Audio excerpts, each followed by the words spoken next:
What's up, Closer Nation? Welcome to another episode of the Hardcore Closer Podcast. It's me again. It's your boy Ryan. I'm here. I'm the host with some of the most, definitely not the least, you know. I'm going to talk sales this week, but before I get into that, really I'm going to talk sales and personal development. Before I get into that, let me talk to you. Like, you can be the best salesperson in the world, but if you don't have leads, you're going to starve next year. Sales is a skill set that you should learn one time and move the fuck on. See, too many salespeople, they're chasing this like dragon of always getting better at sales. It's like there's some sort of magic formula, or there's some sort of magic combination of words, and there might be. I don't know, you know, but I don't believe so. And I don't believe that we should spend our time as salespeople really chasing that. What we need to do is really get good at leads. So I'm going to give you an opportunity to get the last sales training that you'll ever need, like literally ever. It's all you'll ever need. You don't have to go through any other crap again. No chasing psychology books. No reading Freudian slips of, you know, library books. It's, oh, this is a sales book from the 1800s. This is the sacred. This is the Dead Sea Scrolls of sales. Like, you don't have to do none of that shit. Just go to showupandclose.com. And for a couple $100, you can get the last sales training you ever need. And it's not some like how to cold call or door knock. And I guess it could apply to that, but it's like modern sales training. Like, people need to learn this stuff. There's an online etiquette. There's a social platform. There's a bunch of stuff that you can do online to get leads that's way easier than what the average person's making complicated right now. So go to showupandclose.com. I bet you thought I was going to pitch your phone sites again, didn't you? Switched it up on you this week. That's what I'm saying. All right. So let's talk about objections today, and really my favorite objection then that I like to get, because when I get this objection, I get to have a reality check with the person on the other end about them, right? And when I get this objection, I already know what's really going on, and I want to let you in on the know too, because this will empower you to close over this objection. This is the objection that we get all the time. This is one of the most, this top 5 most used, pulled directly extracted out of our prospects' fucking asses. This is the top 5 objection that we all get as salespeople. And I'm going to shift your perspective on it today, but I'm going to shift the perception of what's really going on behind the scenes with your client, okay? So this is that psychology shit that you really don't have to know, but it might help you out a little bit, and I feel like talking about it today, all right? So what's that objection that I'm talking about? Is it the money objection? Nope. No. But it's probably number 2. I say top 5, but it's probably number 2, and that's the let me ask my spouse or let me check with my business partner objection. Right? You get that one a lot, right? If you get that one a lot, give me a 5 stars, because I'm going to help you get through this. And I need the reviews, man. I'm struggling, you know what I'm saying? I'm getting withdrawals from that shit. Anyway, give me a 5-star review if this episode helps you close over the objection of, I need to talk to my wife. So I have a word track that I use when people say that to me. I don't recommend that you use this, and I'm going to talk about some psychology behind this, because there's certain things that I get to be not a dick, because I'm coming from a place of care, but it's a very dickish thing to say. If I didn't come from a place of care, and I came from, and I say this stuff from a place of ego, which sometimes people think I do, but I don't mean it that way. I'm really saying it to snap out of it, motherfucker, type of shit, versus, you know, oh, I'm better than you. I pissed on your spot. I'm the bigger dog here. That's not why I do this. So when a person, specifically a man, okay, now I don't do this to women because I'm not that fucking comfortable, you know, like being aggressive towards it. I don't want somebody to be on the internet being like, he took advantage of, like, I don't want to be, or he scared me or threatened me. Like, this is for dudes, right? For me. Now, you can do what the hell you want to do. I'm just telling you from personal experience. I handle clients accordingly. So I handle female clients different than male clients, right? So that being said, when I'm talking to a man, and a man says, I need to check with my wife first. Doesn't matter if I'm selling that person a mortgage. Doesn't matter if I'm selling that person a mastermind. Doesn't matter what the fuck I'm selling that person. If I get that objection, I know what that means. So I'm going to give you the word track that I use to handle that here in a second, but I want to talk to you about, I know what that really means. See, the average salesperson thinks that's just a stall tactic. Oh, they're going to go check with somebody. And it might be, but like 1% of the fucking time. Okay, what's really going on is one of 2 things, and it's almost always one. Number 1, they're a little insecure, a little scared, so they need some reassurance from somebody else. But that rarely happens. Because if you're a little insecure and a little scared and you're not confident in yourself, how the hell is somebody else that you're going to go to be confident in you? Okay? But what really happens is they got to check with the partners. This is what the scenario 99% of the time is they got to check with their spouse. They got to check with their partners because of why? Because they done fucked up before. They've invested in some shit, bought some shit, sure-thinged some shit, did some shit. The shit went sideways. They didn't see, I've had shit go sideways in my life. Fucking A. But I take responsibility for it. So, you know, if shit goes sideways in my life, I just take responsibility for it. And the people around me are like, he took responsibility for it. He made it right. He learned his lesson. Boom. Right? Like most people are not that way. Most people, they do some shit, they make a mistake, they run from that fucking mistake, and then they never take responsibility for the mistake. They say, oh, I lost all the money because this guy didn't do his job, or this thing didn't work out, or this, instead of saying what they did internally, and therefore they ruin the trust of the people around them because people go, if I can't trust him to be honest with his fucking self, how am I going to trust him to be honest with me? We just went really fucking deep really quick here, but that's what's really going on subconsciously when someone says, I need to go check with my spouse, specifically when a man says, I need to check with my wife, it's because he done fucked the family fortune up before. I watched a video the other day. It was on my Explore page in Instagram. And really, I love the Explore page in Instagram better than the news feed because, like, I know what my friends are going to say. They're going to bitch about politics. They're going to talk about the cool shit that they bought. They're going to talk about, like, guns and stuff. I see that shit for 5, 6, 7, 8, 10 years now. So I'll be looking on the Explore page when I'm bored because there's always jets on there and, like, cool cars that I could never afford and, like, you know, wild shit, right? Well, I seen the other day a video with Cardone, actually. And Grant Cardone's on there, and he says, I don't ever ask my wife for anything. You know why? She trusts me. And I thought, you know what? That's 100% true. People that are action takers, that have responsibility, their wife trusts them. Let me give you an example. I just bought a $3 million worth of land in Oklahoma.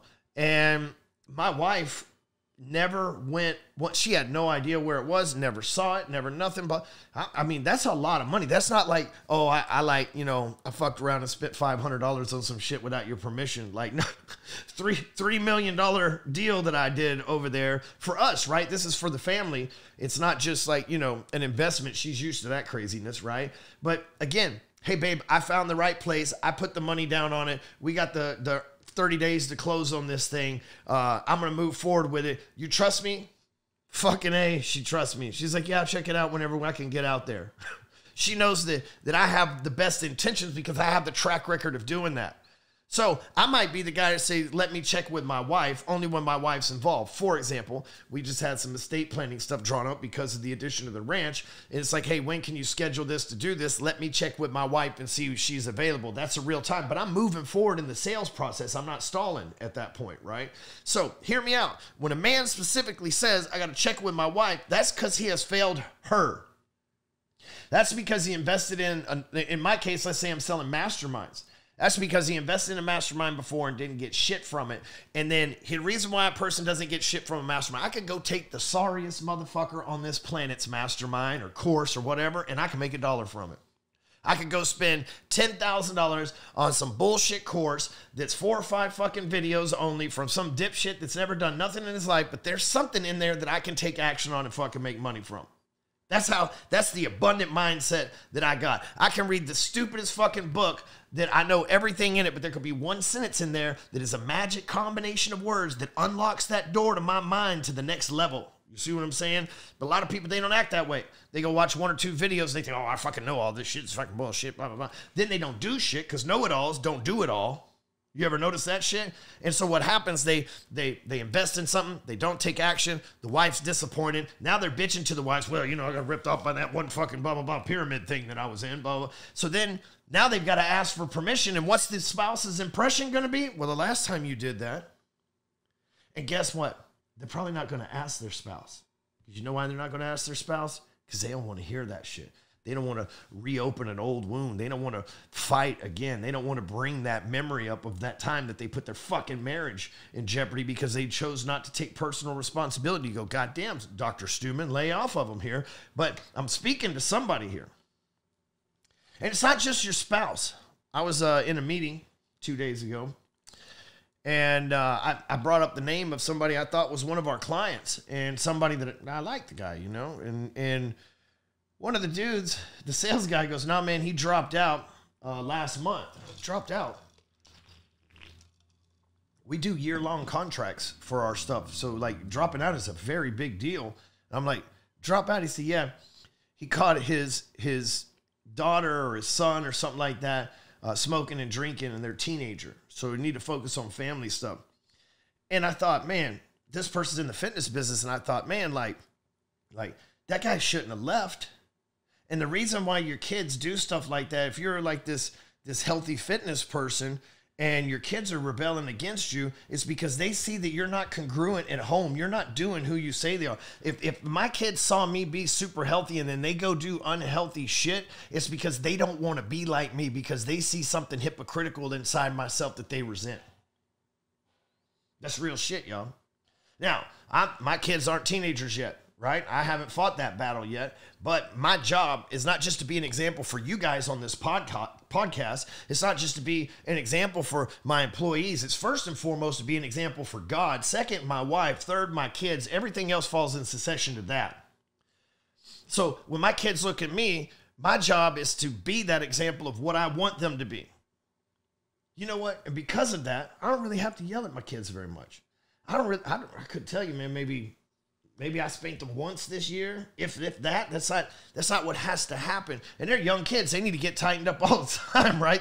But I'm able to have these conversations with them, and they respect. Look, for example, that just happens to be sitting here. They filled this out the other day in school. It's like, I Have a Dream by Asher Stewman here. I have a dream to run my dad's business. My dad encourages me to never give up until the work is done. Yeah. And I want to make my dad proud when I grow up, right? Kids, you're supposed to be at that age. They're supposed to be like, hey, I want to be a fireman, a police officer, a Navy SEAL. And those are great occupations, right? This is way cooler than my job. Those are fucking heroic jobs. I'm just some dude over here, but I get to be the example. Now, I say that about the kids because they're the most judgmental because they get to be real with you. Same with your spouse. I always say this, like, your spouse seen your butthole. You know what I mean? Like, there's no part that you can hide from them, right? They've seen your deepest, darkest. They've seen the deepest, darkest part of you, right? And so you can't hide from them. So they know what you're capable of. And if you never took responsibility, if you never made things right in your life, you have a history of not doing what you say you're going to do, you're going to have a hell of a time trying to fight that. Now, let's go back to the objection, because some of y'all just need to hear that shit anyway. You like how I snuck that in on you? But let's go back to the objection itself. So when someone says, I need to talk to my spouse, partner, what is the words that I use for them? This is what I say. Make the offer. They want to talk to their spouse. I see, that's great. But if you go talk to them, what's the answer they're likely going to give you? It's at that moment, you get to tell me the truth or a lie, right? But they're going to say, the person's going to say yes, the person's going to say no. If they're going to say yes, I'm going to close them right there and go, well, then just give me the credit card and get started and let them know on the back end if something happens, I won't charge you until you call me back and tell me it's good. Cool. That should be a no-brainer. If they say, well, I got to convince them, which is going to be 99% of them. Say, I got to convince them. What I say is, here's what I know. You're not going to convince them on me. They don't know me, probably never heard of me, probably never listened to this podcast. You got to convince them of you. So when you go to your spouse, if this is what you really want, if you go to your partner and this is what you really want, what you have to do is explain to them how you're going to take action and make it happen this time and won't let them down. Not how you expect me, because they're not going to expect me to fix the stuff that you've got going wrong in your life. They expect you. Now, do you still want to go ask them, or do you want to move forward and just prove them right silently? Prove yourself right silently. And so what happens at that point is they make a decision. Man, they're going to go fight that battle because what happens, most people tell you they're going to talk to their spouse and they're scared of their spouse. They don't talk to them, then they ghost you. Scooby-Doo, right? That's it.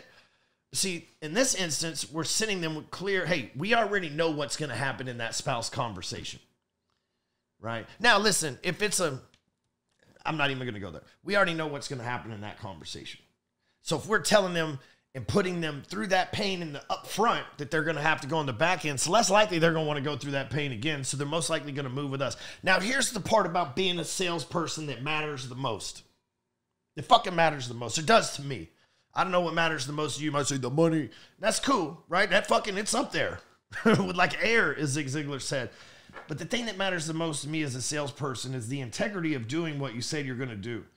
If I talk to a person and I close them on the objection of not going and talking to your spouse, but going and putting in the work and getting the results, right? If I talk them into that, if I close them into that, I've got to make sure that I carry out everything that I can on the back end to make them successful. If not, then all I did was sell them and close them. I didn't serve them. And when you leave the sales side of things, you start on the serving side of things, life changes. You know, we have 4 core values in my life, really, but it's my company's everything. And it's responsibility. We talked about integrity. We talked about service is the third one, and excellence. With service, it's one of those things where we go above and beyond is what we say service means to us. And when I close somebody, especially if I have to take them through a hard conversation to shake the success out of them, I want to go above and beyond for them, not to enable them, not to be an over-giver, but to be an over-inspirer for them and an over-deliverer of their expectations to where they can take off and they can rekindle that marriage. Like, hey, you know what the best part about this is? You're going to make money and you're going to fix that black hole that's been in your marriage. You're going to make money and you're going to impress your partner to where now you're calling the shots. You see? That's a whole different conversation. So next time you get the I need to talk to my partner or my spouse objection, you know it's deeper than just a stall tactic like most salespeople think it is. Have that hard conversation up front. That way you know. If they're really trying to ghost you, cool, let them ghost you. Saves you the time. But if you really need to have that hard conversation with them, just make sure that you can go above and beyond for them on the back end. Don't forget, you can get stuff like this at showupinclose.com. Right now, it's like 50% off over there. You can get the digital product, be the last sales training you ever need. It will explain all the shit that you need to know moving forward with all the right things to say so that you can help change people's lives through being a service-based salesperson. Rise above.